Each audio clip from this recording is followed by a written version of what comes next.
Hello everyone. So in this session I am going to discuss about the hygiene and health, poverty status of our country, and there are some programs which is launched by our country which is helpful and reducing the poverty and improving the hygiene health. Okay. So we will start with the poverty and health. So poverty is a major concern especially of our country. It is causing ill health and it is barrier of assessing health care. Okay. There are many other things which is given by the WHO in the concern of the poverty. So we will discuss in the later slides. Before this we will see the relationship. So there is a relationship, the relationship is financial. The poor cannot afford all of the things for health care.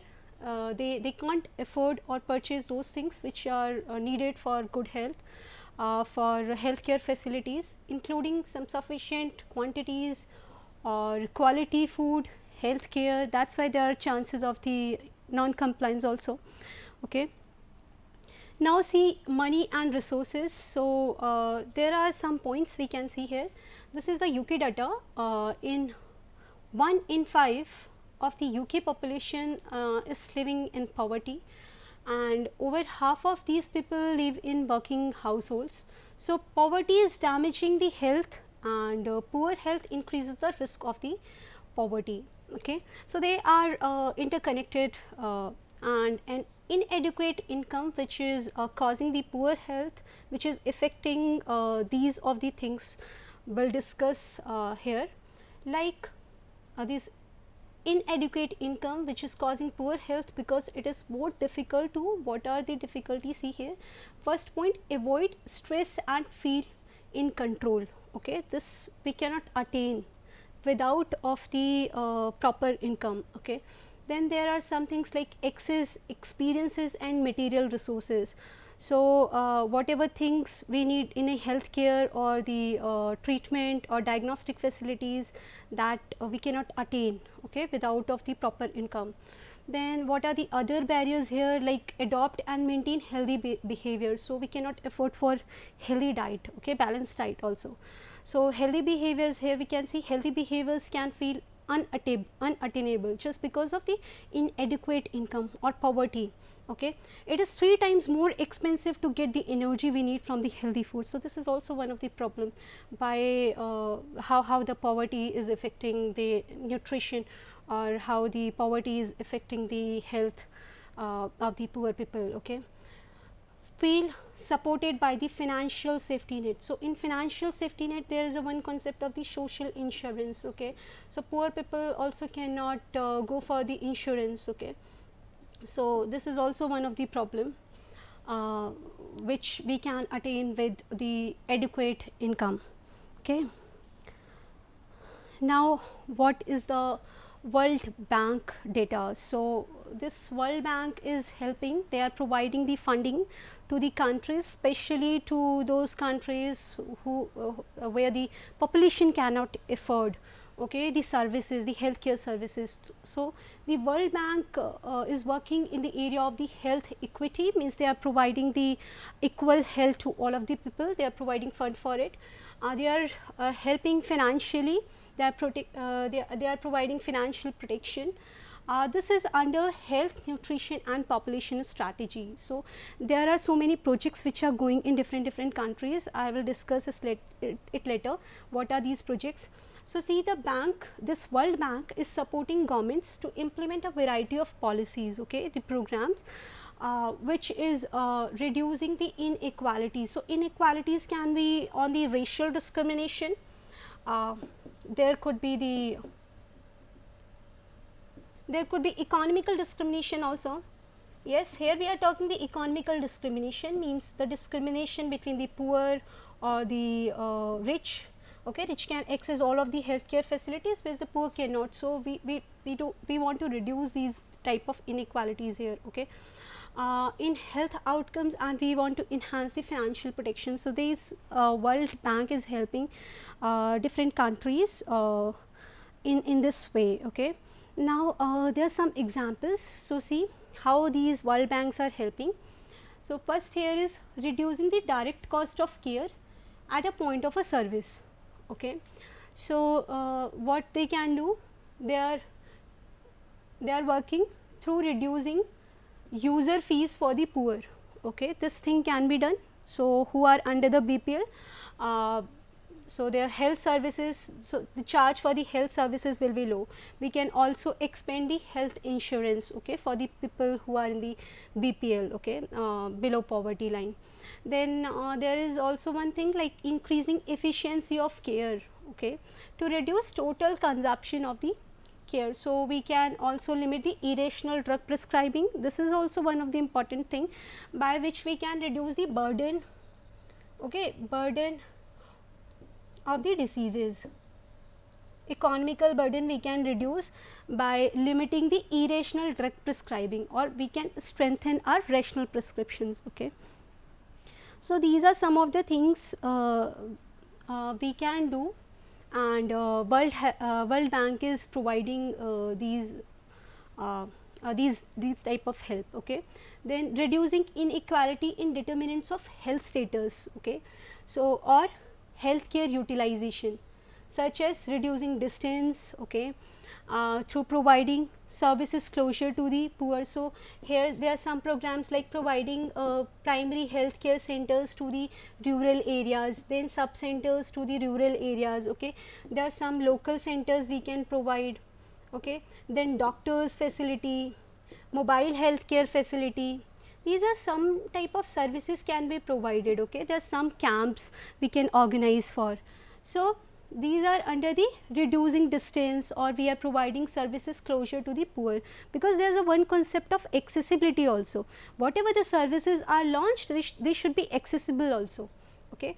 We are subsidizing travel cost, or we can provide the traveling means these travel convenience, targeted health promotions we can provide. Okay. Conditional cash transfers are there. These are some of the services we can provide to the people, especially the people who cannot access it. Okay.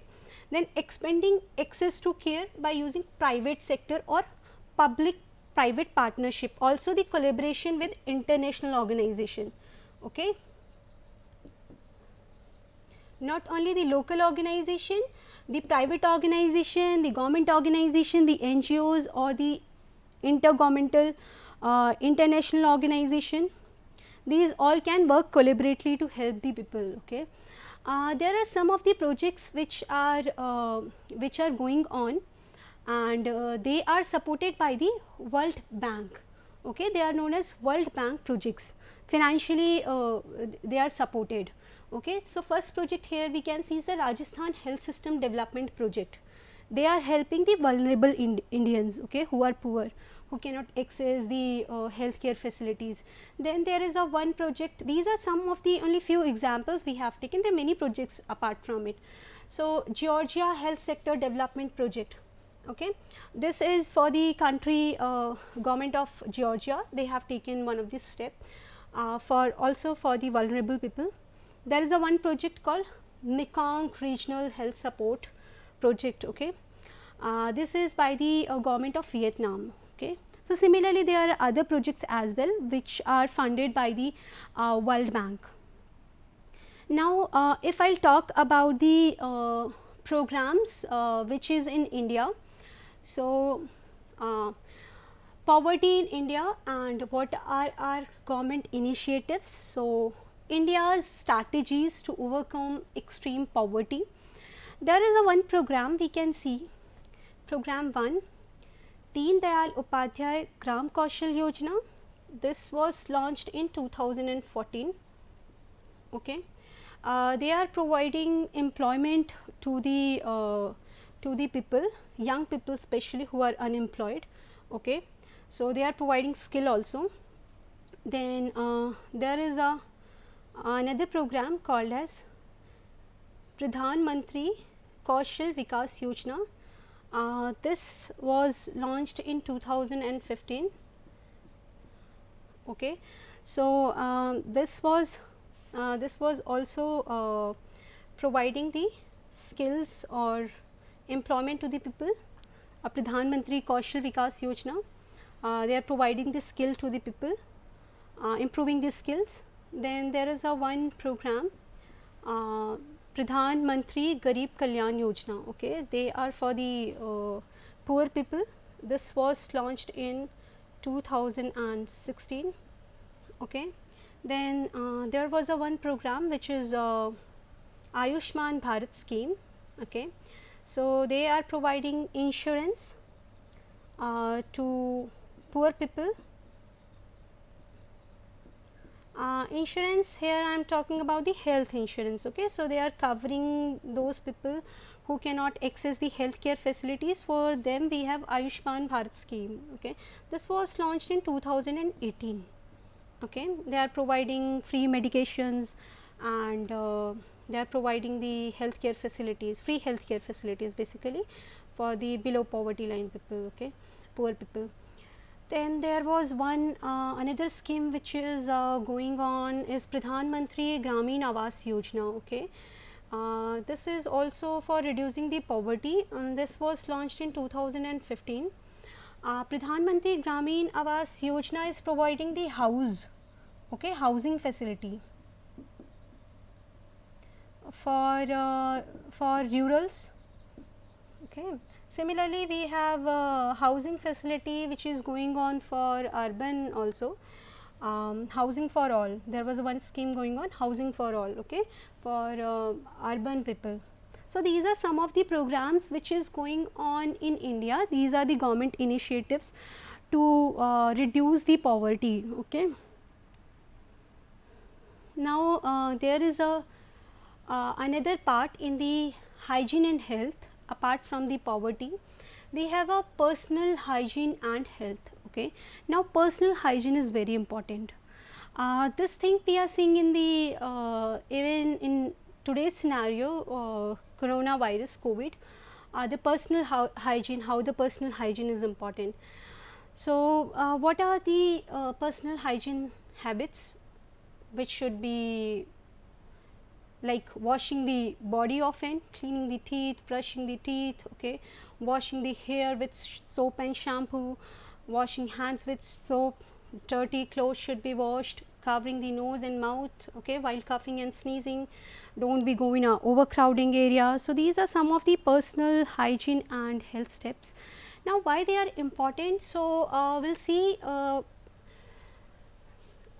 importance of this thing we can very easily understand by the natural physical barriers.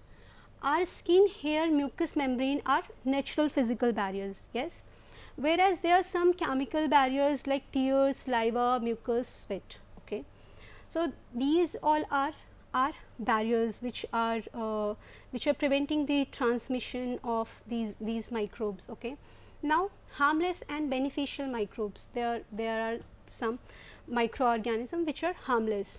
There are some microorganisms which are pathogens, okay, which are pathogenic in nature, which can cause disease. Now their transmission can be by air, water, food, body fluids, fomites, vectors, by any of these ways. Okay, if we are following a good hygiene or all of these steps which I told you, basically the step like cleaning of the hands, okay, washing the hands, washing the body, okay, these all of the things if we'll do, what will happen? Of course we can prevent these things. Okay, the transmission by water, the food or bodily fluids, fomites or vectors. Okay, so the diseases which are caused like illness and infections are there. Okay, so at that time natural defense will fail if will not follow the good hygiene. Okay, so that's why it is important to follow good hygiene. Okay, now coming to the data which is provided by the World Health Organization on the personal hygiene. So if I'll talk about the global population, so data which is reported till to the 2017, 45% of the global population is using the sanitation service. Okay. This is one of the means in sanitary conditions. This is a problem in India. So, we have one program, we will discuss later which program is going on in India to improve this sanitation. 31% of the global population used private sanitation facilities, okay, connected with sewers from which the waste water was treated. Okay. 14%, if we will see the 14% of the global population, so they are using toilets or latrines where excreta were disposed in situ. Okay. Whereas, what is the data for the people who are not using it? So, see the other data here are 75% of the world's population is used at least a basic sanitation service. Okay. 2 billion people still do not have basic sanitation facilities. So, this is the problem here. Yes, we have the target on this thing, 2 billion people who are not using the basic sanitation just because they are in the poverty line or they do not have access for it. Okay. So, government should take some initiative for it. Of these 673 million still defecate in the open area, and this is the reason why the diseases are transmitted. Okay. There are many diseases which are transmitted by these defecation, open defecation. Okay. For example, in street gutters, behind bushes or into the open bodies of water, and they are transmitted to the whole of the people. Okay. There are many examples we have seen how it is affecting to the mass people. Okay. Now, see at least what are the other data which WHO is giving. At least 10% of the world population is thought to consume food irrigated by wastewater. Okay. So, this is the problem here. Cropland in peri-urban areas irrigated by mostly untreated urban wastewater. Okay. This is giving the problem, this is giving the diseases, is estimated to be approximately 36 million hectares, which is equivalent, the area is equivalent to the Germany. Okay. Poor sanitation is linked to transmission of disease, the same I told you. If we are not following sanitation, there will be chances of diseases like cholera. It is a very popular disease which is caused by taking the contaminated food, contaminated water. Okay. Diarrhea will be there. Okay. Dysentery will be there. Hepatitis B, this is a virus infection. Typhoid is responsible for this. Polio. Okay. These exist and exacerbate stunting, or there are many situations which will exacerbate by these poor sanitation. So, I think this is clear why it is important to follow this sanitation. Okay. Now, see, poor sanitation is reducing human well-being, it is reducing social and economical development. Of course, the country which are developed, okay, they are following a good sanitation. Okay. So, this poor sanitation is reducing all of these things, and due to impacts such as anxiety, risk of sexual assault or lost educational opportunities, and all of the things are directly interrelated there. These things will be these education, they will go down, there will be the risk of the sexual assault, there will be risk of the mental illnesses also. Okay. So, these type of things are also attached with this. Inadequate sanitation is estimated to cause nearly 4 lakh diarrheal diseases, okay, annually, okay, and is a major factor of several neglected tropical diseases, which is including the intestinal problem. Okay. So, including intestinal worms, including schistosomiasis, trachoma, these are all the problem associated with a poor sanitation. There is a one thing which will see the overcrowding in the poor areas. Okay. So, the people do not have the space to live, especially in the cities. If the people are living in the cities, the poor people, they are living in the overcrowding, and this overcrowding is causing the diseases. Okay. How these diseases are caused due to overcrowding? If any person is infected, there are the chances that it will be spreaded. Okay. So, see, when there are too many people in a house, so there are chances that they are much closer to each other. Okay. And therefore, it is easier for anyone to spread the disease. Now, what are the norms under the overcrowding? What a room should be, how much the area should be for per adult or the child, we will see. Before this, there are some examples here like sneezing and coughing in the crowding area that can spread the cold and flu germs, okay, that very easily. And we can see sharing towels, it can spread trachoma, okay, and other germs which cause eye infection like runny, sore nose, means most of the infectious diseases we can say, okay, they are very easily transmitted in the crowding areas. So, most important means the recommendation which is given is to make a distance, okay.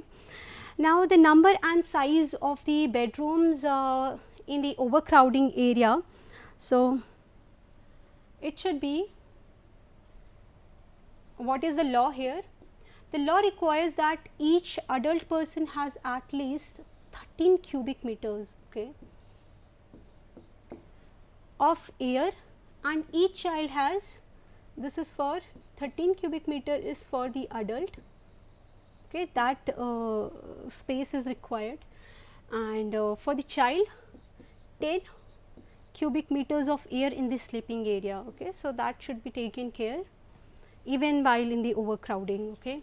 Now, the type and the size of the sewage system. So, this is really important, not to defecate in the open area.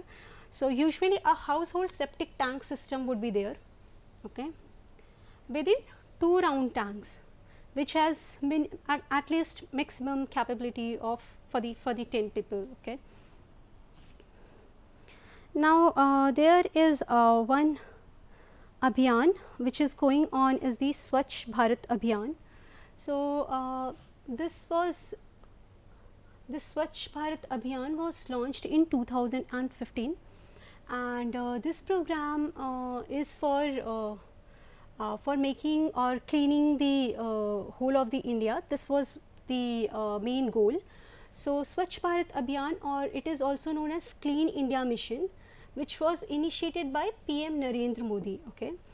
And this was the wake up call. The main goal is to achieve vision of the clean India, okay, because we all are talking about the hygiene, and we all know that how hygiene is affecting the disease, okay. So, that is why it is important to maintain the sanitary conditions. So, under this Swachh Bharat Abhiyan, which is launched in 2014, there are some objectives we have attained. So, that what are the data saying till now? See, more than 100 million household toilets have been constructed in rural India, okay. This is one achievement at the projected cost of nearly 1.96 lakh crores, okay. This is one step we have taken towards maintaining the hygiene and providing the sanitary conditions in our country, because there are many diseases we are suffering with the insanitary conditions, okay, such as cholera I just talked about. Now, see, in 4 years of Swachh Bharat Abhiyan, what are the other achievements we did is sanitation coverage has gone up to 90%, okay, and which was in the previous years it was 38%, okay. So, we have achieved it up to 90% till to the 2018. 36 states and union territories, 699 districts and 5.99 lakh villages have declared themselves open defecation free, okay. So, this is the main thing we are achieving here by 25th September 2019. This is the date we have declared, okay. Then what the WHO is saying on it, World Health Organization. The World Health Organization has in its report demonstrated that at least 1,80,000 diarrheal diseases has been prevented, okay. They have been averted in rural India since the launch of this Swachh Bharat mission or Swachh Bharat Abhiyan. So, this is the we have attained through this program, and this we are working on.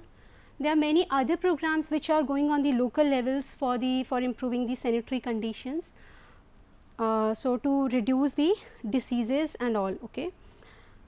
So, what we have concluded in all of this presentation here is the poverty and health. We will see a quick recap on all of these content we have covered here. Poverty and health, what is the poverty here and what are the data for the poverty WHO is saying, how the World Bank is helping different countries to reduce the health issues, okay, providing the health equity and providing the financial protection to countries.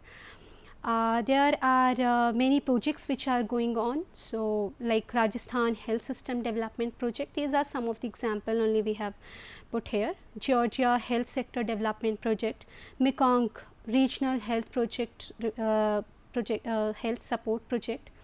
Then we have concluded the government initiative. This is important from the examination point of view, that what are the programs which is going in India. So, Deen Dayal Upadhyay Gram Kaushal Yojana, Pradhan Mantri Kaushal Vikas Yojana, Pradhan Mantri Garib Kalyan Yojana, Ayushman Bharat scheme, Pradhan Mantri Gramin Awas Yojana. Okay. These are some of the initiatives which is in India. So, we should know it about all of these programs from the social and health perspective. Then apart from it, there is a next topic in this is a personal hygiene. So, we all know about the hygiene.